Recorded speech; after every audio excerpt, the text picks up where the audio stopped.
So I tried to describe before the flattening of the software world and technology in general, and I've been working with a new company and trying to explain to him what's going on in the industry.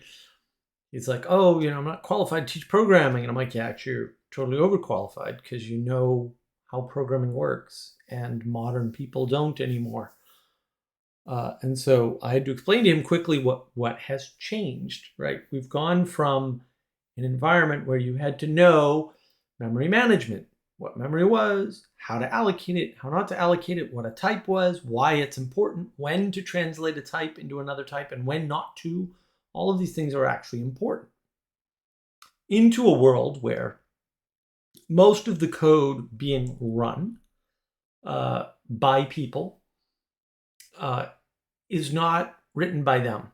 And so you have software houses, I'm estimating maybe 10% of their code is actually theirs in terms of final compiled product, even if they're writing a few million lines. Because usually they're importing so many libraries, they're grabbing so many pieces of pre-existing code, or they're using so much prepackaged infrastructure. Look, the Linux source code, just the Linux, it's just the kernel, is huge. If you're running on Linux, most of the code that you're running is not your code. And you can say, well, that's not fair. It's an OS. Okay, maybe. Then go look at the rest of the code, though, that you're also importing. Oh, I've got Hibernate.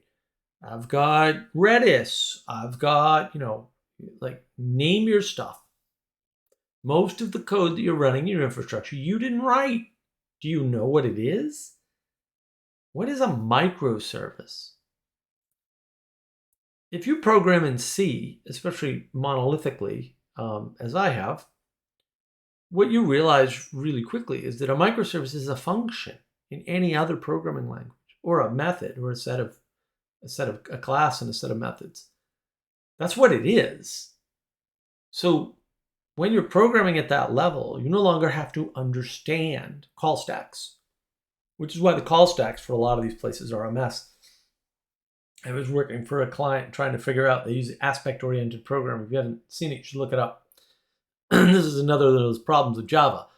Oh, we know Java. Okay, Java enables aspect-oriented programming. Does that mean you know aspect-oriented programming?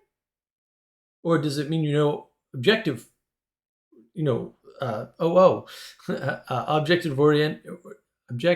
object-oriented programming? Or both, or something else, because Java enables lots of these different ways of programming. It's just a language. It's a very flexible language, actually.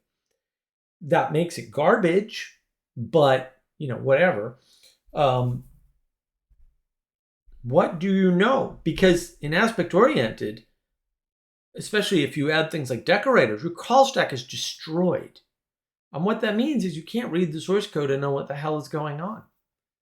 Because when you look in a section of code where you know the error might be, or you're trying to figure out what the code flow is, there are these decorator calls, and sometimes they nest and stack, and you have to do all this back tracing from where you knew you were to this other code, and it's layering on top of other layers, so it's very hard to debug.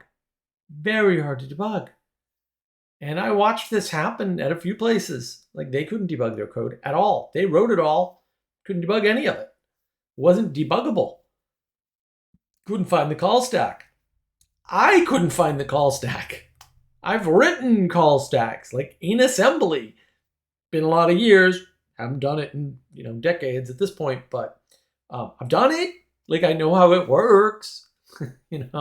I've written compilers that have built call stacks.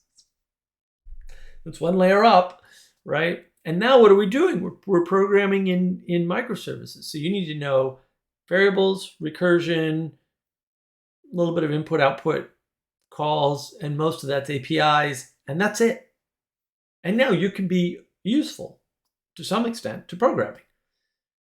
But you don't know anything about the architecture, or how the systems are set up, or what security concerns are, or how the memory allocation works, or anything else. Now, this is great for creating cogs in a machine, but now you've taken a very highly technical job that requires a lot of intelligence and dumbed it down so that most people can do it. And maybe not most people with an average intelligence, but most people with a slightly above average intelligence. We can argue about whether or not that's a good thing. I tend to think it's not a good thing, but you can make an argument the other way and say, no, it's a good thing because now we have more software. And I would say more software is not better software. More software leads to worse software, but we can go back and forth on this forever. And the point is that in the old days, the number of concepts you had to understand and the complexity of those concepts in order to program was much higher. And therefore, you had a better chance at getting better quality software written. And you could say, well, taking the memory management out means all kinds of wonderful things, except now I have engineers that can't find memory leaks. Memory leaks don't go away with memory management.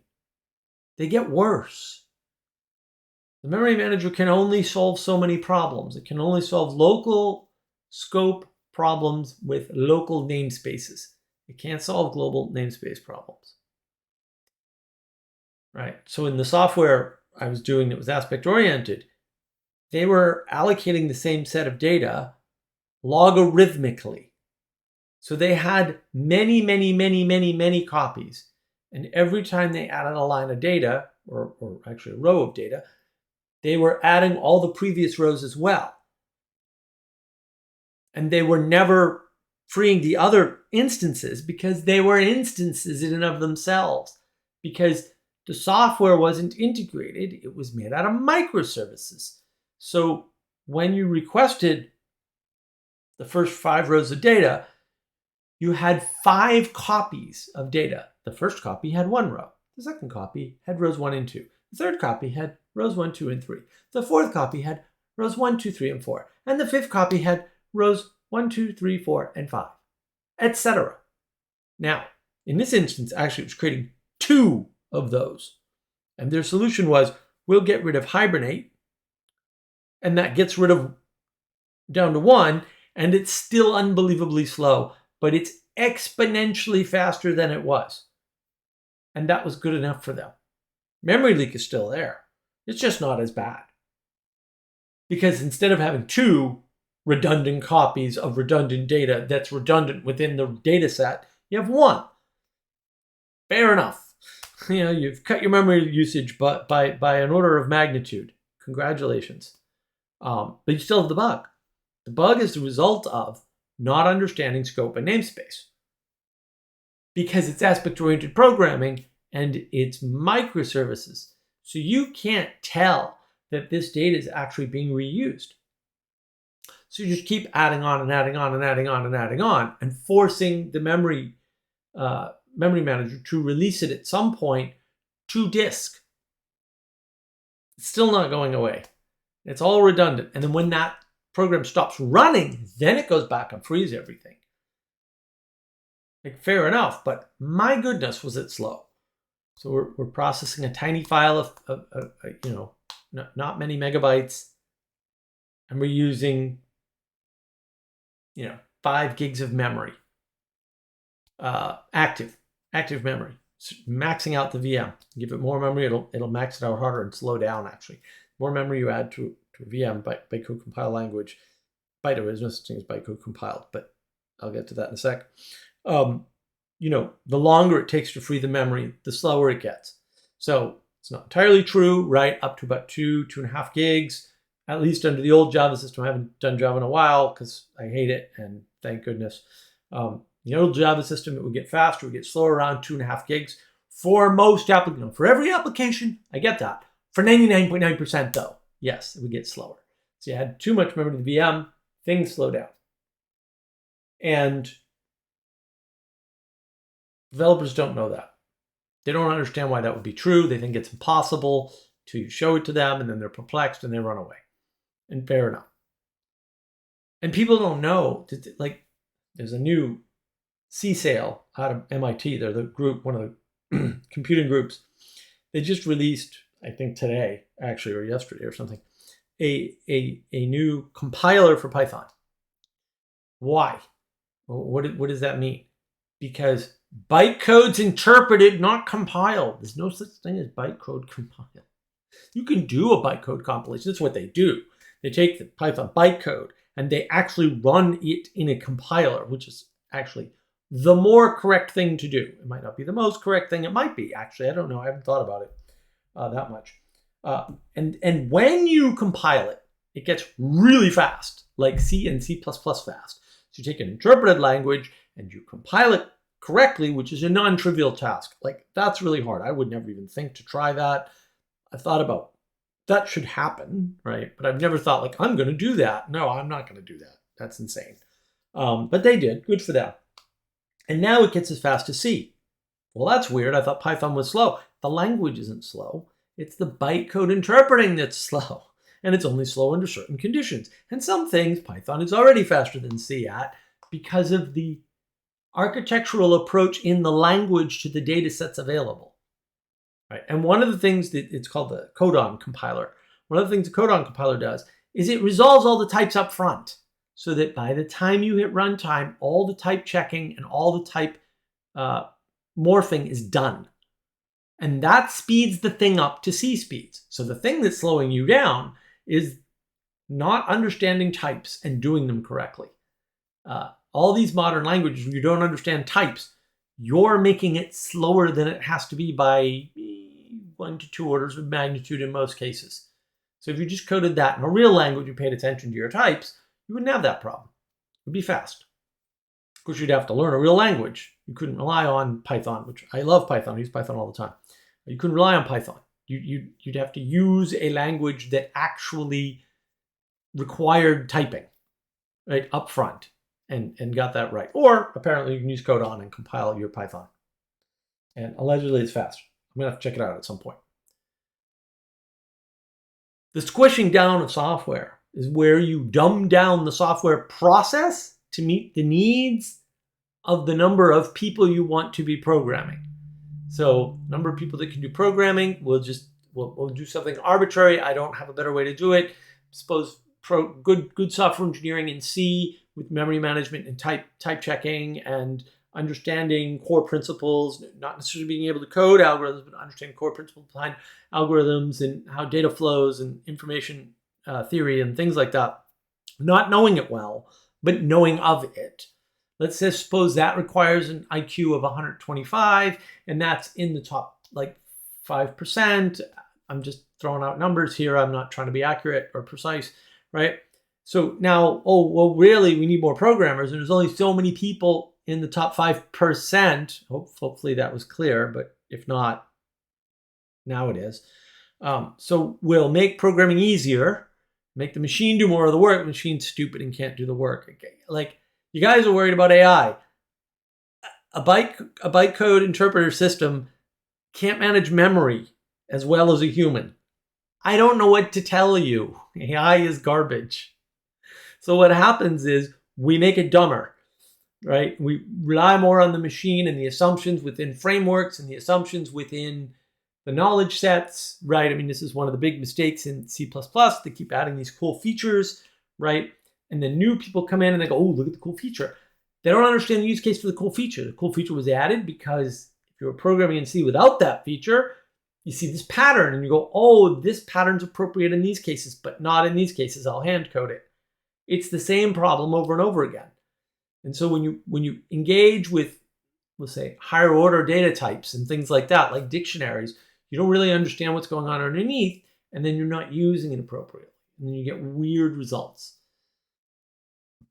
Because we've dumbed everything down, now we have dumb programmers. They don't know what's going on. They don't know how to do architecture work.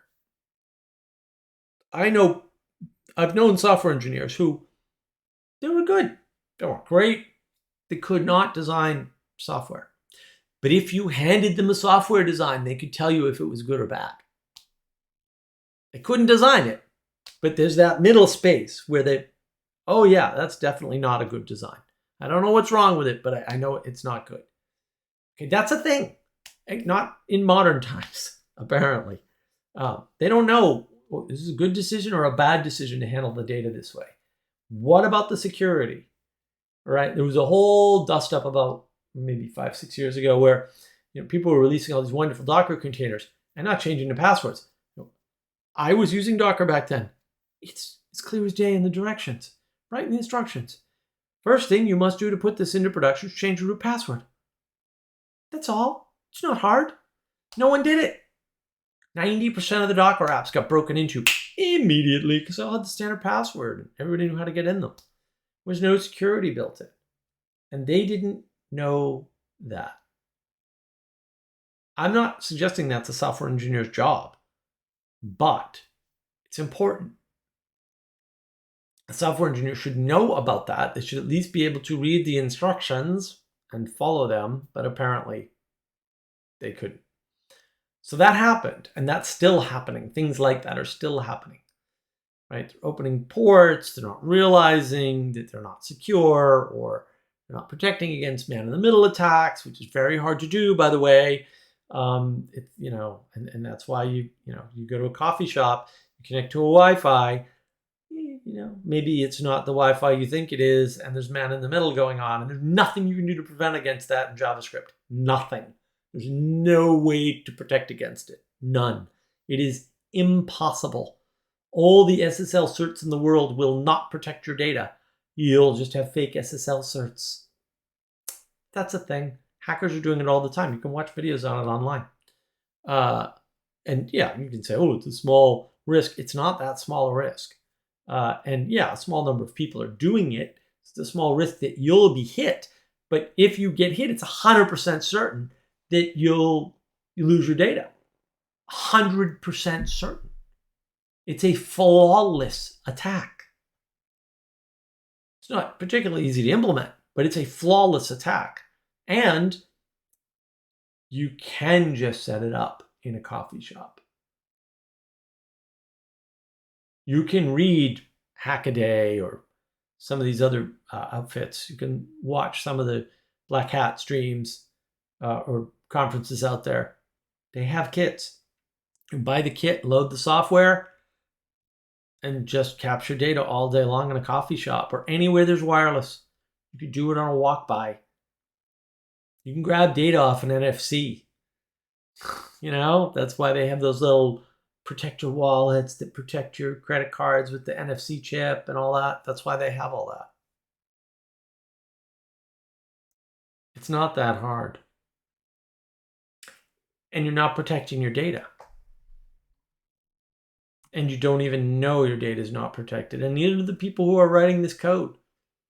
Because we've squished the world and made it easier for dumber people, no offense, to code. And now we have dumb people writing code. Bob Martin talks about this online, or at least he used to, right? Like there's too many people with 5 or fewer years of experience in the industry. It's half. If you have 5 years experience in the computer industry, do you know what you know? Nothing. Zero. Would you learn variables and recursion? That's great. A little bit about networks. Do you know how to troubleshoot a network? All networks are point-to-point. Mind blown. People used to just be like, you can't know that. And I'd be like, no, actually I can. Here's how you do it. Basic graph theory, by the way. I didn't go to college. You studied the graph theory, jerk off. Not me. I seem to know it better than you do. Basic graph theory. All networks are just point-to-point connections. You break them into point-to-point connections. You troubleshoot them in seconds, basically.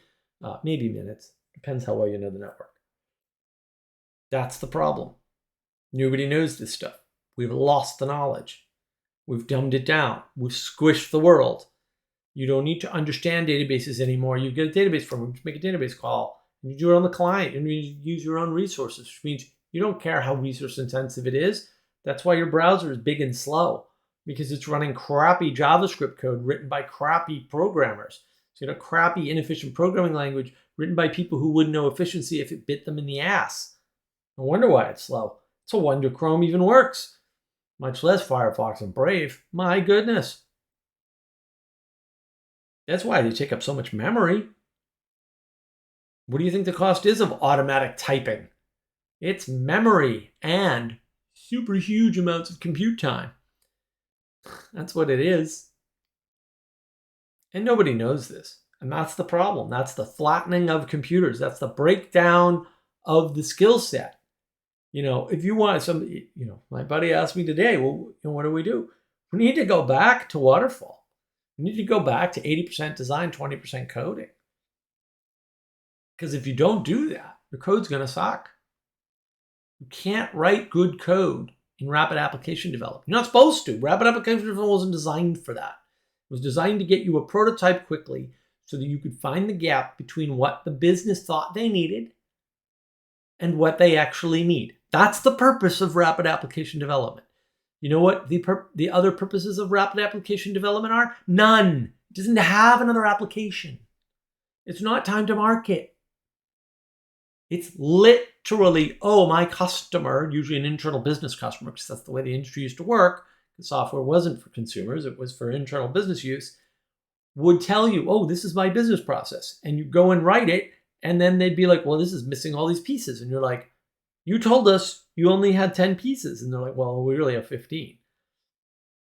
They didn't know that, to be fair to them. That's why you do rapid application development. Inefficient and not scalable, so that you can discover the problems in the business process. Even if it's real customers, it doesn't even matter how our customers are going to use it. You, one customer at a time, come in. What you don't do is rapid application development and then try to scale it in production. That's part of where it's part of the problem containers allegedly solve. Of course, they don't, but different problem. And we get confused about these things. We're like, oh, containers are going to solve our scaling problem. Maybe, kind of, sort of. But really, the only thing that solves scaling is design work. I think good architecture solves scaling. You know what else solves scaling? Nothing. You know, it may make it better, but it's not solving the problem. You're really just wasting compute. And if you're paying for cloud, you're paying more money than you need to. By far. Right now, efficient programming is the way to go, because you can save 45% on your bill. You could save more. Man, if you code an application clearly and concisely and efficiently, I bet you could pay 20% what you're paying today in the cloud. Easily. And I saw this early on with Lambda. I saw a great presentation with Lambda. One of the AWS guys did a presentation a while back, a few years ago. And he basically showed that if you don't understand how Lambda works when it fires up the VM that it uses, especially, and this was a Java example, but the same is true with Python to some extent. It's just Python's way better than Java for this stuff. If you weren't paying attention to all of that, the speed and efficiency and cost is, I think it was 5 times more money than if you write it efficiency. It's still Lambda. We're not changing the product. We're changing how the Lambda works. Didn't think it made a difference? 3 to 5 times more, I think, is what how much you were saving. It makes a big difference. It's a huge whopping difference. Now imagine scaling that up, you know, and just fixing bugs in code, like fixing code flow bugs and tightening up return speeds and values like that. I mean, I've saved 45% right off the bat without touching code. Why? Because you're using the libraries and other tools efficiently, right? Like Nginx, you can tune Nginx to be more efficient in your application. That utilizes your code more efficiently. Doesn't fix a code bug. Does have to be fixed separately, but I've done that. You tune PHP, FPM, it gets more efficient. There's no one way to do it for every customer, because every customer is different, but there are tunings you can do. That's 2 apps you can tune. Tune your backend systems too. You can tune your kernel, right? You can tune all these things. That's all systems engineering work. Imagine if you do a little bit of systems engineering work on that level. It took me about a month to get 45%. 65% reduction. We're using 45% of cost-wise. That took about a month for me to do by myself. A lot of work. Loved every minute of it, by the way, but I love performance. But because we flattened everything, no one cares. They're just, well, we'll use as much as we need to get into the cloud. Why? You could save all that money and have cleaner software that had fewer bugs and blew up less often. That's usually where the scaling bugs are hiding. is things aren't working and you're not noticing, it's self-correcting, things like that. Self-correcting is great, but when what you're doing is self-correcting all the time, you're not fixing the bugs. And those bugs are going to come back to bite you. You think tech debt is bad. Wait till you find a bug that's been sitting in your code for a year and you can't roll back. I've seen that happen, and it kills companies all the time. It kills projects all the time. And we're not paying attention. And that's because we flatten the software world. We don't have anybody who understands how code interacts with other code, what integration is, why it matters, how you're calling your backend systems. We don't have any of that. It's all collapsed, just like the rest of society.